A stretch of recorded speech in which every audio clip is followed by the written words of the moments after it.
Semana passada nós estudamos um pouquinho, né, os primeiros 12 versículos do primeiro capítulo da carta de Tiago, né?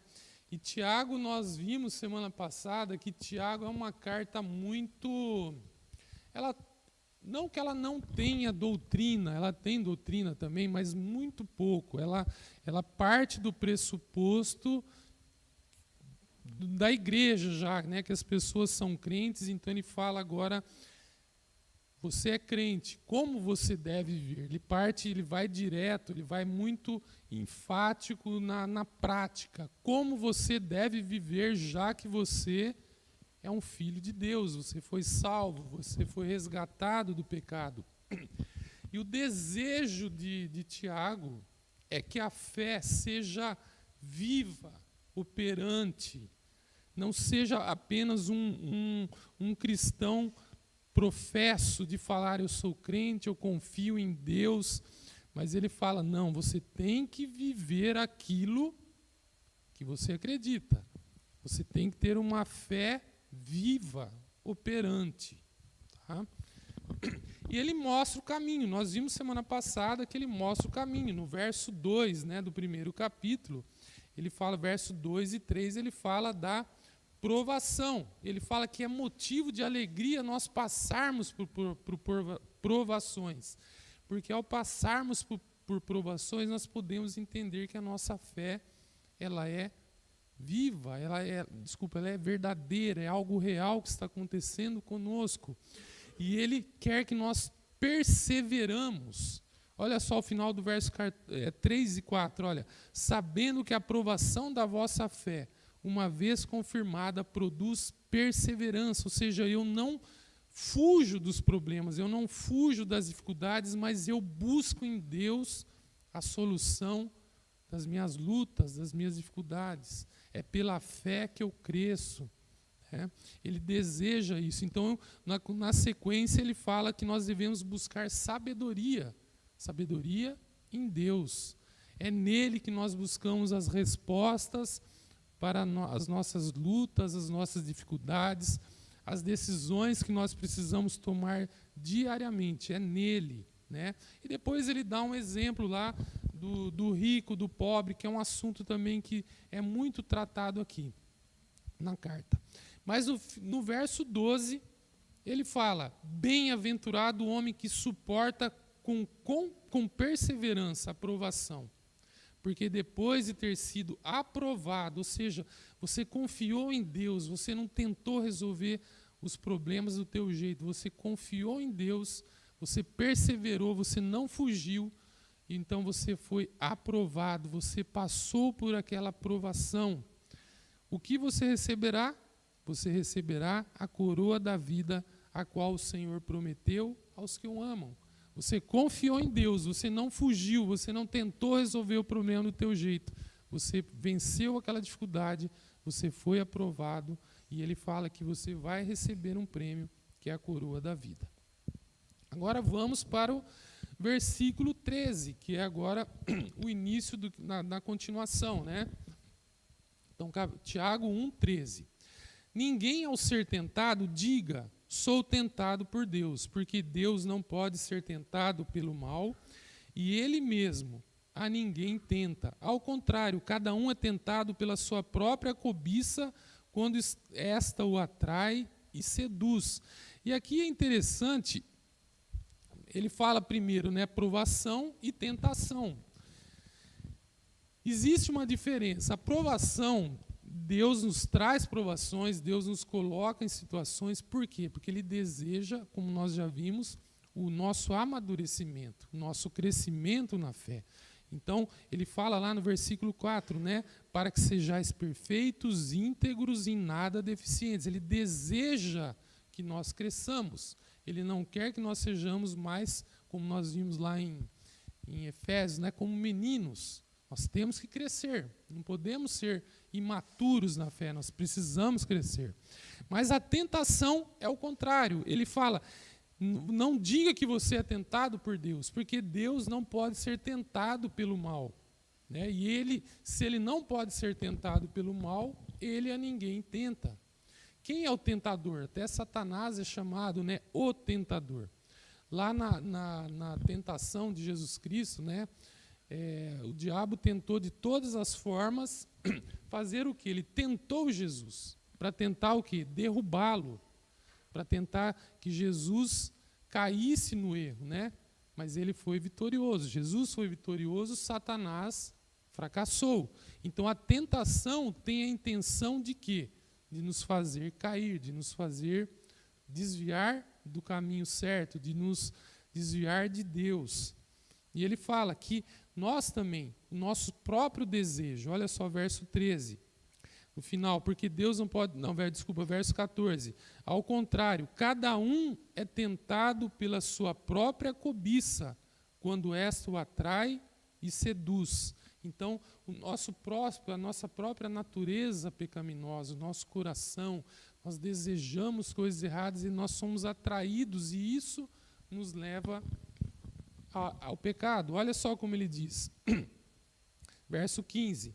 Então a cobiça, depois de haver concebido, dá à luz o pecado, e o pecado, uma vez consumado, gera a morte. Olha como é interessante, ele usa a ilustração de uma mãe dando um parto a um filho, né? Ele, depois de haver concebido, dá à luz o pecado. Então é como se uma mãe estivesse dando à luz um filho, e esse filho é o pecado. E esse pecado, ele vai gerar o quê? A morte, é uma sequência. Está vendo? É como se fosse uma árvore genealógica, né? A mãe deu filho, depois o filho deu neto, que é o pecado. E esse pecado, ele gera a morte, a separação da comunhão com Deus. Nós perdemos todas as vezes que nós pecamos, nós perdemos comunhão com Deus. Nós rompemos a ligação com Deus, nós pecamos, né? Então, isso traz uma consequência ruim para nós, né? E olha só, seguindo o verso 16, fazendo já um contraste aqui. O pecado vai trazer coisas ruins, a tentação traz coisas ruins. Não vos enganeis, meus amados irmãos, toda boa dádiva e todo dom perfeito são lá do alto, descendo do Pai das luzes, em quem não pode existir variação ou sombra de mudança, pois segundo o seu querer, ele nos gerou pela palavra da verdade, para que fôssemos como que primícias das suas criaturas. E ele fala toda boa dádiva, todo bom perfeito, como Deus é bom.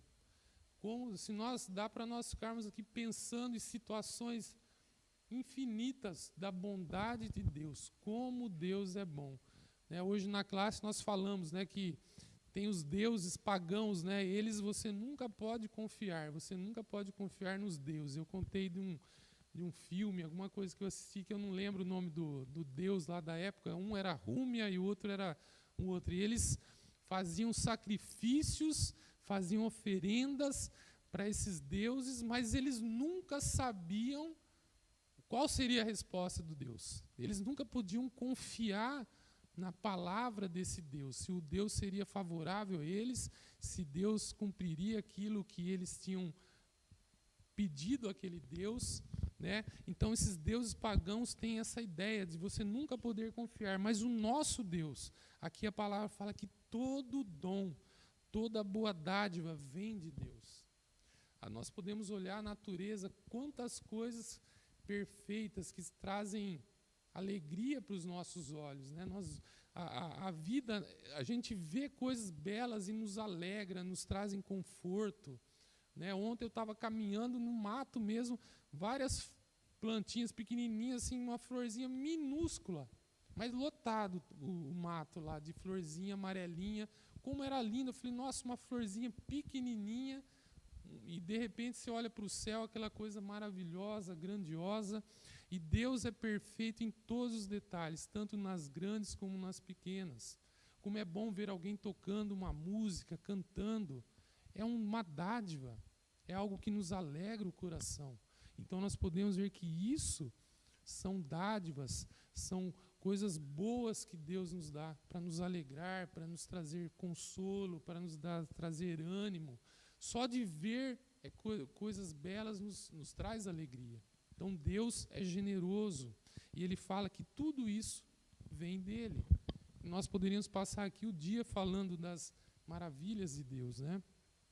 Depois, verso 18, ele fala: pois segundo o seu querer, ele nos gerou pela palavra da verdade. Está vendo? De novo, fazendo uma comparação. No verso 15, ele fala que o pecado, a cobiça, depois de haver concebido, dá à luz o pecado. E o pecado, uma vez consumado, gera a morte. E agora ele fala que, pela palavra da verdade, ele nos gerou.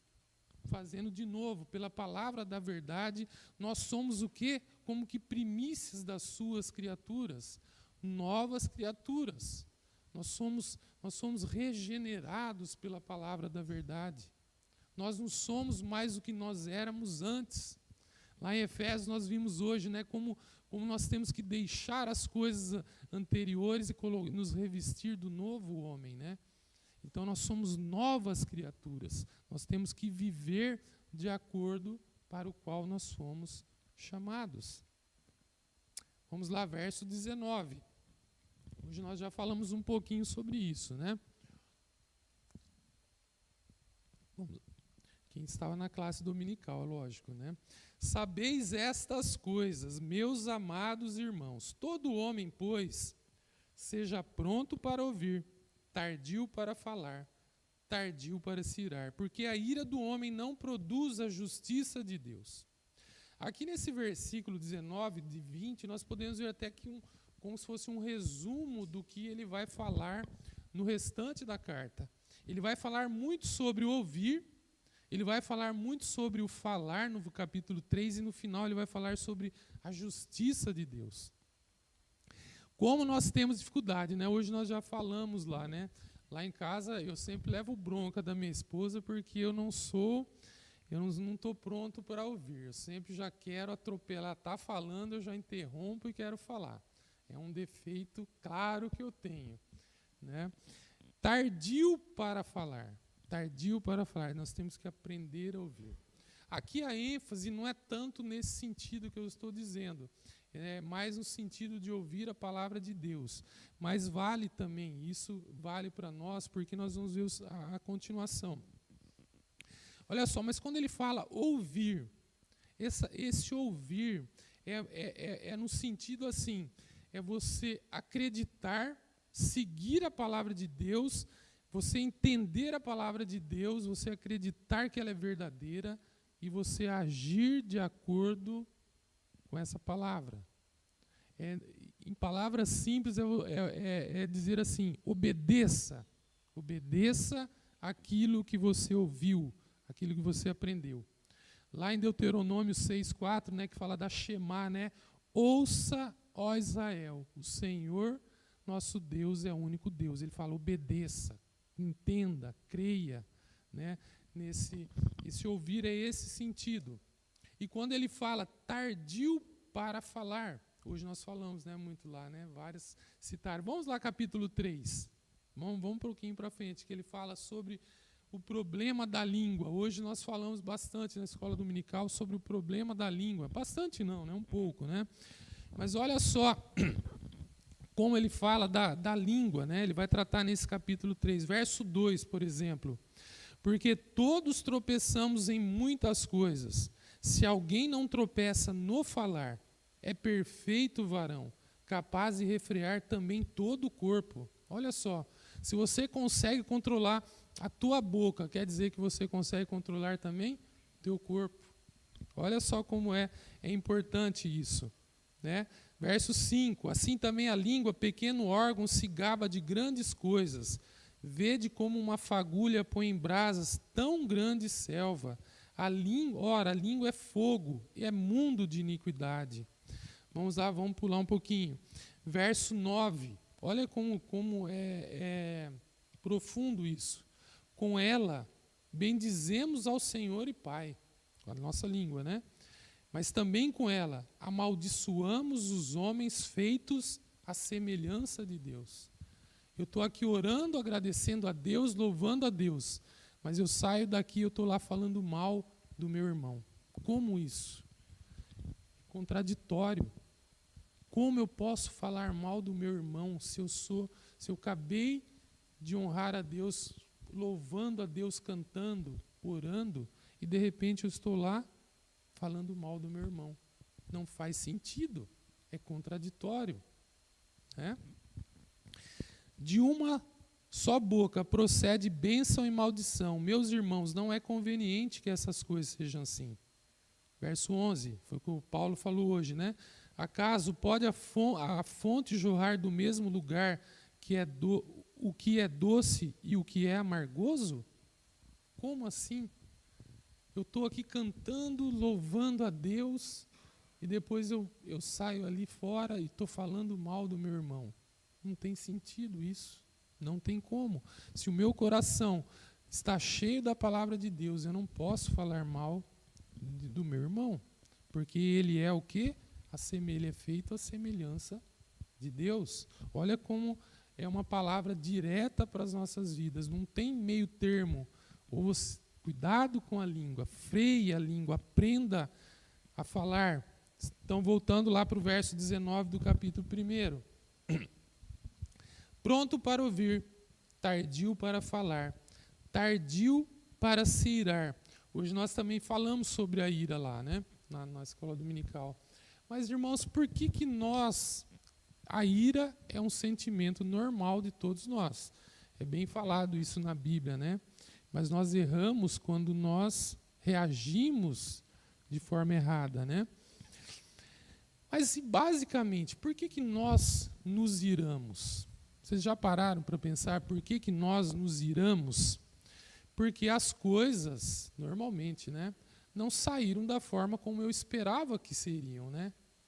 Eu tenho uma expectativa, eu espero que algo aconteça de uma forma e ela não vem da forma como eu esperava. Ela não vem da forma como eu gostaria que fosse. Então, a minha ira vai fazer o quê?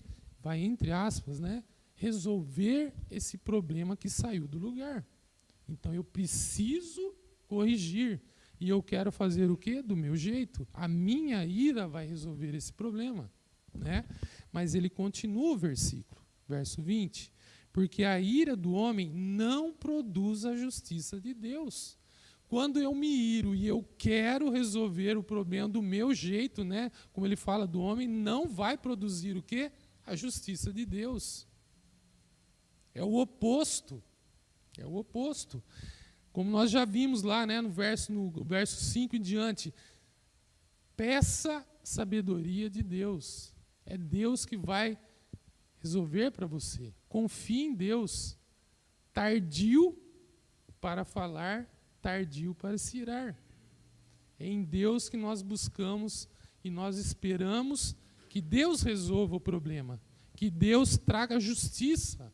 Mas quando eu tento produzir a minha justiça, vai dar errado, não vai dar certo. Porque a ira do homem não produz a justiça de Deus. Continuando, verso 21. Portanto, despojando-vos de toda a impureza e acúmulo de maldade, acolhei com mansidão a palavra em vós implantada, a qual é poderosa para salvar a vossa alma. Está vendo? De novo ele está falando, acolhei com mansidão.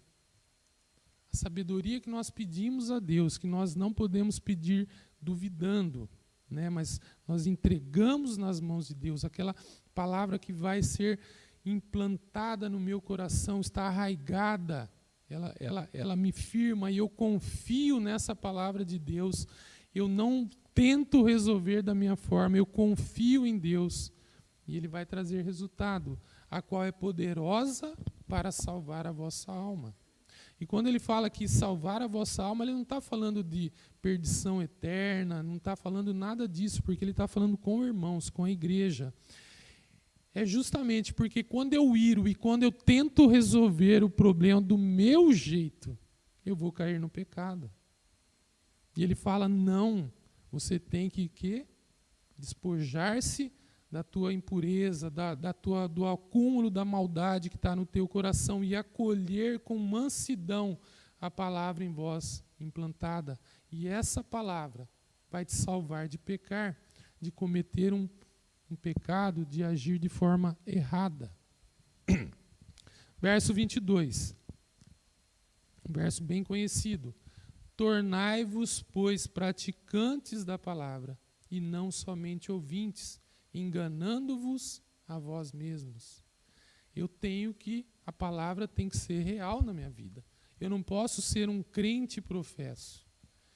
Eu digo, eu confio em Deus, eu espero em Deus, mas eu quero resolver do meu jeito. Quando as coisas saem do caminho, eu quero o quê? Agir. Eu quero resolver. O mundo saiu não está nos eixos, então eu tenho que resolver com a minha ira, do meu jeito. E ele fala, não, confie, sede, pois, praticantes da palavra, não somente ouvintes, enganando-vos a vós mesmos. Você está enganando você mesmo quando você diz que confia na palavra, mas você não pratica essa palavra que você diz que confia. Verso 23, ele dá um exemplo aqui. Porque se alguém é ouvinte da palavra e não praticante, assemelha-se ao homem que contempla num espelho o seu rosto natural, pois a si mesmo se contempla e se retira, e para logo se esquece de como era a sua aparência. Naquela época não tinha os recursos, né, que nós temos hoje. Né? Hoje a gente pega o celular, vê uma foto, vê lá, você quer ver tua cara, você olha lá para o celular. Né? Mas mesmo esse exemplo, às vezes você olha para o espelho e daqui a pouco você esqueceu como é a tua aparência.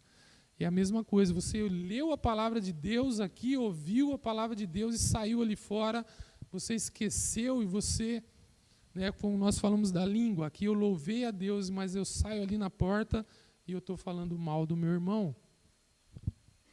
Como assim? Você esqueceu o que você acabou de aprender?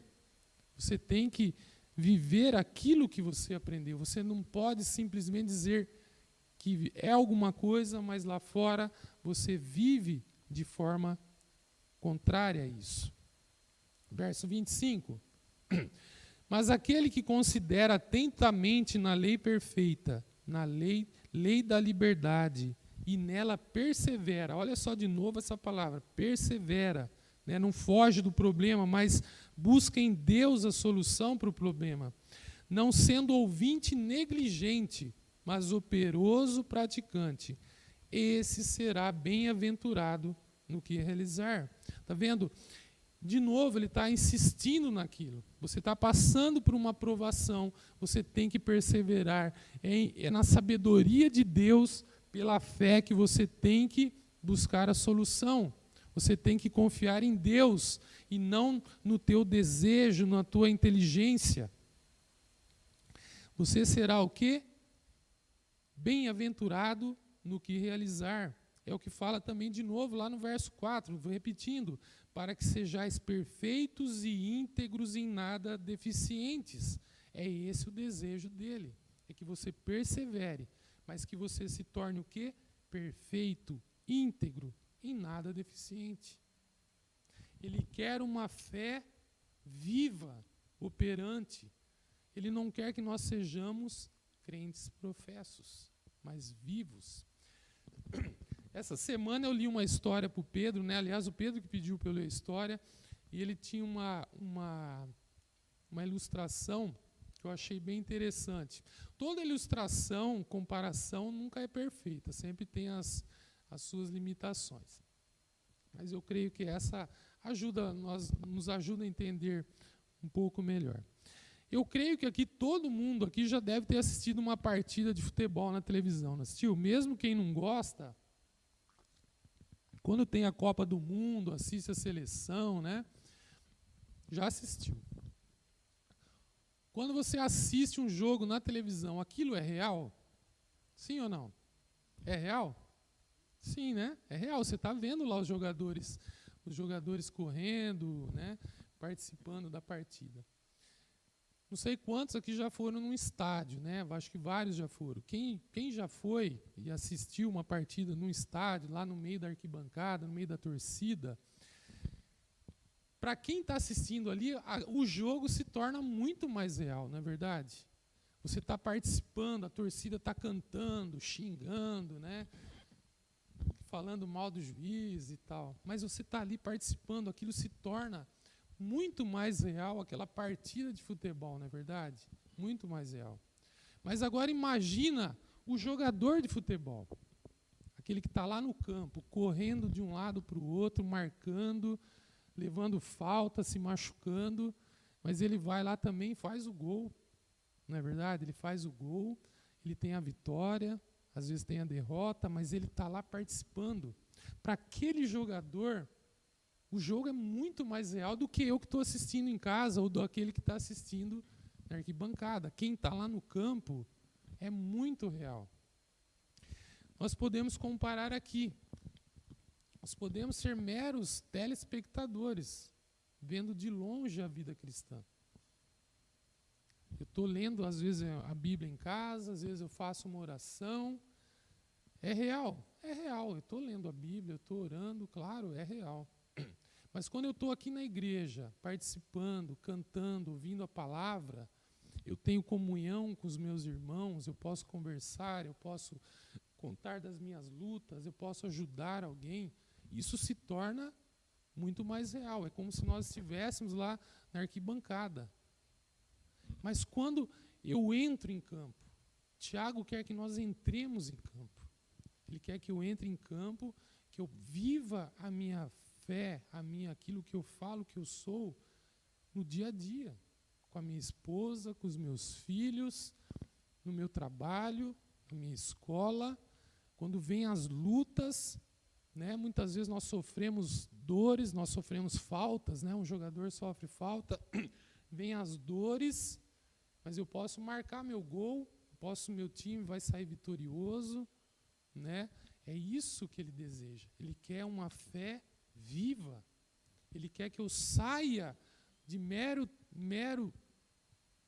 telespectador, mas que eu tenha no dia a dia uma fé viva, operante.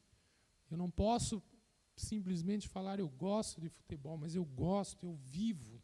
Eu gosto da palavra de Deus, eu amo a Deus, mas eu tenho que viver no meu dia a dia. Em cada um dos meus relacionamentos, eu tenho que buscar em Deus a confiança, a fé, a dependência. Seguindo para terminar, irmãos, versos 26 e 27. Ele já ensinou agora um pouquinho, né, como que funciona, e agora ele vai direto, ele dá mais uma cutucada, né? Verso 26. Se alguém supõe ser religioso, deixando de refrear a língua, antes enganando o próprio coração, a sua religião é vã. Está vendo? É aquele exemplo que eu dei. Eu venho aqui cantar, orar, louvar a Deus, mas ali fora eu falo mal do meu irmão. Que sentido é vã? O que você está professando é vão. Nós até comentamos, né? Se eu estou brigado com o irmão aqui na igreja, se eu tive um desentendimento, como eu posso sentar nesse banco, orar, cantar louvores, ouvir a palavra de Deus, depois eu saio, passo reto e nem olho para o meu irmão. Eu briguei com o Paulo, eu viro aqui como se ele não existisse, sento lá atrás o Paulo aqui para me ter distância dele, porque eu estou brigado. Como que esse louvor, essa oração vai chegar a Deus? Não tem como. A minha religião, a minha fé está sendo sem sentido. É vã. É vã. Verso 27. A religião pura e sem mácula para com o nosso Deus e Pai é esta: visitar os órfãos e as viúvas nas suas tribulações, e a si mesmo guardar-se incontaminado do mundo. Irmãos, nós vivemos nesse mundo. Nós não temos como sair desse mundo, né? Nós não podemos viver numa redoma separado de todas as coisas. Aqui ele dá um exemplo do que é isso. hoje nós não temos tantos assim órfãos e viúvas, né, como existia na época. Na época era muito mais. Mas nós temos, todo lugar que nós vamos, nós vemos pessoas necessitadas. Nós fomos no Zincão, né, semana passada, né? E lá nós podemos ver, mas ao nosso redor, todo o nosso redor, nós podemos ver pessoas necessitadas, não só materialmente, mas principalmente espiritualmente. E nós não podemos ignorar isso. Nós temos que ajudar essas pessoas, tanto materialmente, como também espiritualmente. Nós temos que olhar para essas pessoas, não ignorar.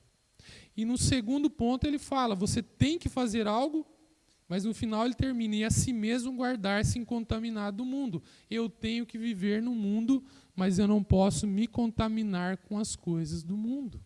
Está vendo? Coisa bem prática. Faça isso. Como que você fala que você é crente? Você tem que olhar para aqueles que estão necessitados. É uma indicação, é um exemplo do que significa a fé viva. Olhar para os necessitados, mas não se contaminar com as coisas do mundo. Como nós temos vivido, irmãos? Como a nossa fé tem sido verdadeira? Para terminar, nós temos que pensar isso. Eu tenho sido um mero telespectador assistindo lá o jogo lá de casa. Eu tenho participado da arquibancada, vindo aqui à igreja. Ou eu tenho entrado em campo? Realmente vivido o Evangelho, vivido a fé que eu professo, que eu sou, aquilo que eu creio, eu tenho entrado em campo, mesmo que quando eu entro em campo eu posso ter dores, ter lutas, mas eu tenho entrado em campo e tenho buscado a vitória em Cristo. Eu tenho buscado vencer as lutas, as tribulações, as provações que me vêm no dia a dia em Cristo. Eu tenho buscado a sabedoria, eu tenho me arraigado na palavra de Deus para que eu esteja preparado para essas lutas. Como tem sido a minha vida? Como tem sido a nossa vida? Amém, irmãos? Que nós possamos pensar nisso e termos uma fé não verdadeira, mas uma fé viva, operante, que ela não seja apenas de dizer que eu confio em Deus, mas nas mínimas coisas eu preciso entregar a Deus, eu preciso confiar em Deus. Vamos orar, irmãos. Senhor, muito obrigado pela Tua palavra, Senhor. Eu sei que ela muitas vezes trata de assuntos que muitas vezes eu não gosto, eu não quero ouvir, porque trata de problemas que eu tenho e eu te peço perdão porque tantas vezes a minha fé não é operante, eu quero resolver as coisas do meu jeito e eu te peço perdão por isso.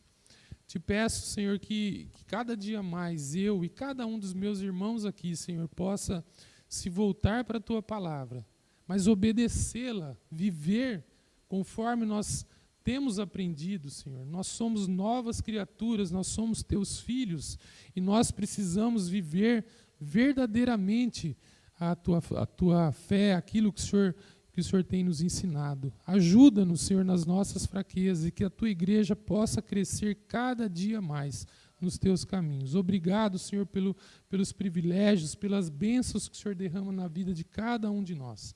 Obrigado, Senhor, por tudo, em nome de Jesus Cristo. Amém.